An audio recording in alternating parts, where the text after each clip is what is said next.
জয় হিন্দ, আমি রাকেশ। আপনারা দেখছেন অল মিডিয়া অ্যানালাইসিস।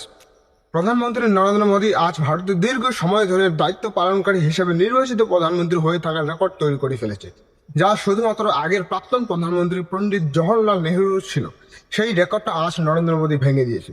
যেখানে নেহরু 1952 সালে 13 মে মাসে শপথ নিয়েছিল, তারপর 1964 সালে 27 মে অবধি ক্ষমতায় ছিল, সেই অনুসারে প্রধানমন্ত্রী জওহরলাল নেহরু 4398 দিন পূর্ণ হয়েছে। এইদিকে নরেন্দ্র মোদী 26 মে 2014 থেকে শুরু করে আজ 10 জুন 2026 নরেন্দ্র মোদীর সরকার ক্ষমতায় থাকা 4399 দিন পূর্ণ হয়েছে।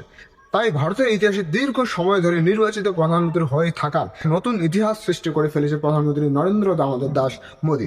मैं नरेंद्र दामोदर दास मोदी ईश्वर की शपथ लेता हूं कि मैं विधि द्वारा स्थापित भारत के संविधान के प्रति सच्ची श्रद्धा और निष्ठा रखूंगा। मैं भारत की प्रभुता और अखंडता का अक्षुण्ण रखूंगा।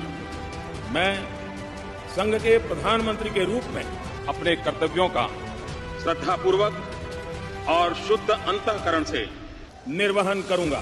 এইদিকে বাংলার বিধানসভায় মমতা ব্যানার্জি ও তার ভাইপো অভিষেক ব্যানার্জি তাদেরই টিএমসি পার্টির এমএলএ সদস্যদের মতামত ও সম্মতি প্রদানের সিগনেচার জালিয়াতি করার অভিযোগে সিআইডি দলের তৃণমূল কার্যালয় অফিসে বিশেষ অভিযান চালায়, যেখানে তৃণমূল দলের প্রাক্তন সদস্য শুভাশিস চক্রবর্তী সিআইডিকে বাধা দেওয়ার চেষ্টা করে তাদের কাজে, যদিও তার চেষ্টা খুব একটা সফল হয়নি, সম্পূর্ণ বিফলে যায়।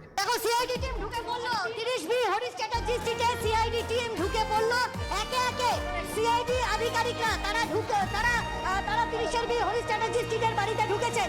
এই ব্যাপারে পশ্চিমবঙ্গের বিজেপি মুখপাত্র অজিত সরকার বলেছেন, কোন নন্দন কানন যে ওখানে সিআইডি যেতে পারবে না?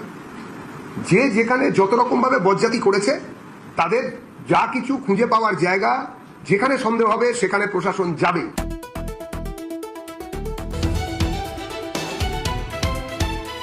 রাজ্যের মধ্যে আগামী মাস থেকে শুরু হতে চলছে বিকশিত ভারতের গ্যারান্টেড রোজগার অভিযান মিশন। গতকাল হাওড়ায় উলবেড়িয়া এলাকার এই অনুষ্ঠানে যোগ দিতে গিয়ে রাজ্যের পঞ্চায়েত মন্ত্রী দিলীপ ঘোষ বলেছেন যে এরকম কাজের জন্য কেন্দ্রীয় সরকারের তরফ থেকে প্রায় 700 কোটি টাকার বরাদ্দ দেওয়া হয়েছে। তারপর কলকাতা পৌরসভার 7 নং ওয়ার্ডের চেয়ারপারসন, যিনি 63 নম্বর ওয়ার্ডের কাউন্সিলর সুস্মিতা ভট্টাচার্যকেও পুলিশ গ্রেপ্তার করেছে। এরপর তার স্বামী সলিল ভট্টাচার্যকেও পুলিশ অ্যারেস্ট করে।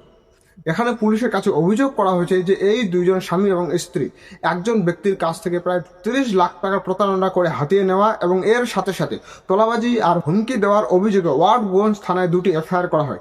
এই এফআইআর এর ভিত্তিতেই দুজনকে পুলিশ গ্রেপ্তার করছে। একেবারে একজন বৃদ্ধ ওয়ার্ডগঞ্জের বাসিন্দা, তিনি ওয়ার্ডগঞ্জ থানায় লিখিত অভিযোগ দায়ের করে 5ই জুন। সেই অভিযোগে বলা হয় যে বৃদ্ধকে ভয় দেখিয়ে হুমকি দিয়ে প্রায় 30 লক্ষ টাকা তোলাবাজি করা হয় এবং 30 লক্ষ টাকা হাতিয়ে নেওয়ার অভিযোগ আসে এই সুস্মিতা ভট্টাচার্য এবং তার স্বামী সলিল চ্যাটার্জির বিরুদ্ধে। নমস্কার, আজকের বিশেষ সংবাদ এটুকুই। আরও এরকমের নিউজ রিলেটেড আপডেট ইনফরমেশন পেতে অবশ্যই সাবস্ক্রাইব করো আমাদের চ্যানেল অল মিডিয়া অ্যানালিসিস। আর ভিডিওটা ভালো লাগলে লাইক, কমেন্ট অবশ্যই তোমাদের মতামত জানাও। তো দেখা হচ্ছে পরের অন্য কোনো ভিডিওতে। ততক্ষণে জয় ভারত।